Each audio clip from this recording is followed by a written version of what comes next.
Good morning বন্ধুরা, কেমন আছো তোমরা সবাই? আশা করি সবাই খুব ভালো আছো। আমার আরও একটি নতুন ব্লগে তোমাদের সবাইকে স্বাগত।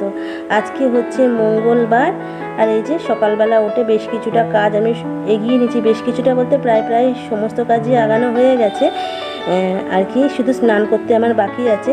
তো তার আগে দেখো, আমি বরের জন্য জলখাবার করছি, হচ্ছে ছোলার তরকারি করব। তো সেই জন্য এই ছোলাটা কিছুটা সেদ্ধ করে আগের দিন রেখে দিয়েছিলাম, একটু বেশি মতন হয়ে গিয়েছিলো, তো তাই একটু টিফিন কৌটো করে ফ্রিজে রেখে দিয়েছিলাম। সেটা একটু গালে দিয়ে নিয়ে দেখলাম ভালো আছে কিনা, কারণ মাঝে মাঝে ফ্রিজটা লাইট অফ হয়ে যাচ্ছে, বন্ধ হয়ে যায়, তো লাইট অফ হয়ে গেলে সেই জন্য আর কি একটু গালে দিয়ে দেখে দিলাম, দেখলাম ভালোই আছে। আর এই যে আদা রসুন পেঁয়াজ কুচি সব করে নিয়েছি, আর কড়াইয়ে তেলও দিয়ে দিলাম দেখতেই পেলে। আর একটা ছোট্ট 5 টাকা দিয়ে না কস্তুরি মেথির প্যাকেট কিনে নিয়ে এসেছি, সেটাই ওই একটু পিন দিয়ে আর কি মোড়া আছে, সেটা খুলে নিয়ে একটা কৌটোয় ঢেলে রাখবো বলে আর কি খুলছিলাম। তো যাই হোক, তেলটা গরম হয়ে গেছে বলে একটু জিরে ফোড়ন দিলাম, দিয়ে এবার আদা রসুন পেঁয়াজ যেগুলো কুচি করেছি আর কি তরকারিতে দেওয়ার জন্য, সেগুলো ভাজবো বলে আর কি কড়ার মধ্যে দেবো। ওই আগে একটুখানি ফোড়ন দিলাম গোটা জিরে, তারপরে দেখো এই যে দিয়ে দিলাম একটু নুন আর একটু হলুদ দিয়ে একটু ভাজা ভাজা করবো। তারপরে যা গুঁড়ো মশলা হয় সেগুলো সব দিয়ে ছোলাটা দিয়ে একটু কষে জল দিয়ে আর কি তরকারির মতো করে নেবো। আলু দেবো না, শুধু ছোলার তরকারি আর কি করে দেবো। এটা বর জলখাবারে মুড়ি দিয়ে নিয়ে খাবে, আর আমিও অল্প একটু খেয়ে নেবো। আর এই যে একটা ফাঁকা কৌটো বার করলাম ওই কস্তুরি মেথিটা ঢালবো বলে, এটা একটা মধুর কৌটো ছিল, তো সেটাই আর কি দেখলাম বন্ধ ছিল, তো ধুয়ে নিয়ে রাখা ছিল। যে কৌটোটা যেহেতু ঢাকা আটকানো অবস্থায় ছিল বন্ধ, সেটাই দেখলাম যে গন্ধ হয়ে গেছে কিনা, নাহলে ধুয়ে নিয়ে আবার পরে পরিষ্কার করে আর কি ঢালবো কস্তুরি মেথিটা। সেই জন্য তো একটুখানি কস্তুরি মেথি এই ছোলার তরকারিটাতেও দিয়ে দিলাম, খেতে ভালো হয় সেই জন্য। তো ওইদিকে মশলাটা ভাজা ভাজা হচ্ছে, আর দেখো এদিকে আমি এই যে কস্তুরি মেথিটা ঢালবো বলে কৌটোটার মধ্যে একদম দিয়ে দিচ্ছি। যেহেতু পাতা পাতা মতন তো মেথি পাতা, যেহেতু সেই জন্য আর কি ঢালাচ্ছে না ভালো করে, তো সেটাই আর কি ভালো করে ঢেলে নিলাম। তো যাই হোক, বরকে জলখাবার দিয়ে দিই, তারপরে আমি যাবো হচ্ছে স্নানে। তো এই যে স্নান করেও চলে এসেছি, আর জলখাবার খেয়ে নিয়ে যে বাসনগুলো ধুয়ে রেখেছিলাম স্নান করতে যাওয়ার আগে, সেইগুলো তুলে নিচ্ছি, কারণ ভাত বসাবো, দুপুরে রান্না বান্না বসাবো, তো সেই জন্য। তো আজকে কিছু কথা আমি তোমাদের সঙ্গে শেয়ার করব, ভেবেছিলাম হয়তো বলবো না কথাগুলো, কিন্তু যাই হোক আমি বলতে বাধ্য হচ্ছি।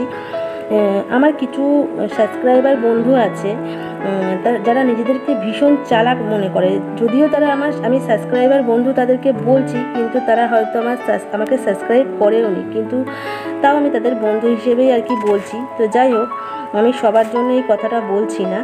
তো কিছু মানুষ তোমরা আছো যারা এসে বলছো, দিদি সাবস্ক্রাইবার করে দিয়েছি, তুমি আমাকে সাব করে দিও। অবশ্যই আমি সঙ্গে সঙ্গে গিয়ে তাদেরকে সাব করে দিই, অবশ্যই ভিডিও ওয়াচ করে, তার একটা বড় ভিডিও ওয়াচ করে সাব করে দিই। কিন্তু সেই মানুষটাই পরক্ষণে কী করছে বলো তো, আমার সাবটা নিয়ে নিজের সাবটা তুলে নিচ্ছে। তো অবশ্যই তোলো, তাতে আমার কোনো সমস্যা নেই, কারণ তোমাদের মতো তোমরা যতটা নিচু মানসিকতার মানুষ, আমি অতটাও নিচু মানসিকতার মানুষ নই। আর একটা কথা তোমাদের আমি সবার উদ্দেশ্যে বলবো না, যারা এই বাজে কাজগুলো করছো তাদেরকেই বলবো, কিছু মানুষ আছো যারা এই সাপ তুলে নিচ্ছ, বা ভিডিও দেখতে এসে নিয়ে টুক করে একটা কমেন্ট করে চলে যাচ্ছ ফুল ভিডিও ওয়াচ না করে নিয়ে, তাদেরকে আমি বলবো যে তোমরা এই কাজগুলো করো না। তাতে তোমরা যদি আমার ভিডিও নাও দেখো, আমি তাও তোমাদের গিয়ে নিয়ে ফুল ভিডিও ওয়াচ করে দিয়ে আসবো, কারণ আমি সেই নিচু মানসিকতার মানুষ নই। তো তোমরা আমার ভিডিও যদি দেখতে ভালো না লাগে, সবারই যে ভালো রাখতে হবে সবার ভিডিও, তার কোনো মানে নেই, ঠিক আছে?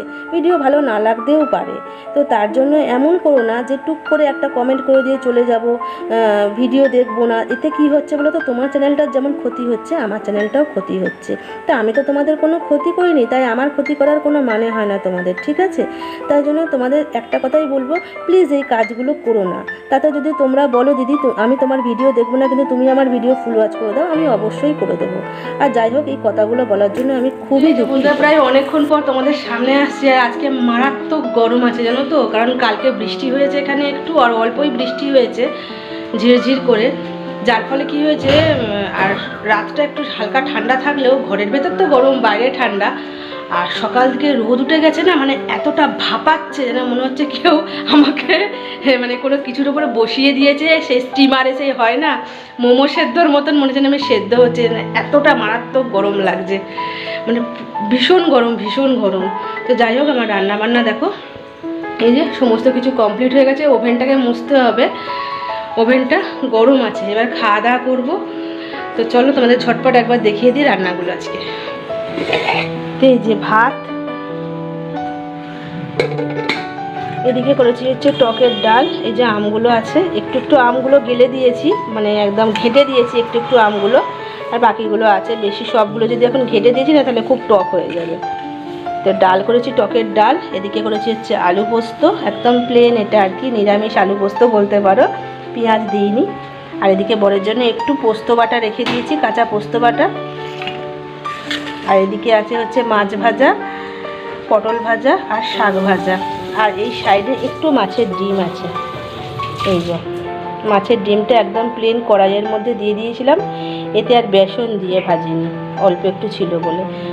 তো চলো খাওয়া দাওয়া করে নিই, খাওয়া দাওয়া করে নিয়ে না হয় পরে তোমাদের সাথে কথা হবে। মানে সব দিক বন্ধ বলে না, ঘরের ভেতরটা এত অন্ধকার অন্ধকার লাগছে, খুলে দেবো কি, মানে একদম গরম তাপ আসবে যেন না, সেই জন্য সব দিক বন্ধ করে দিয়েছি।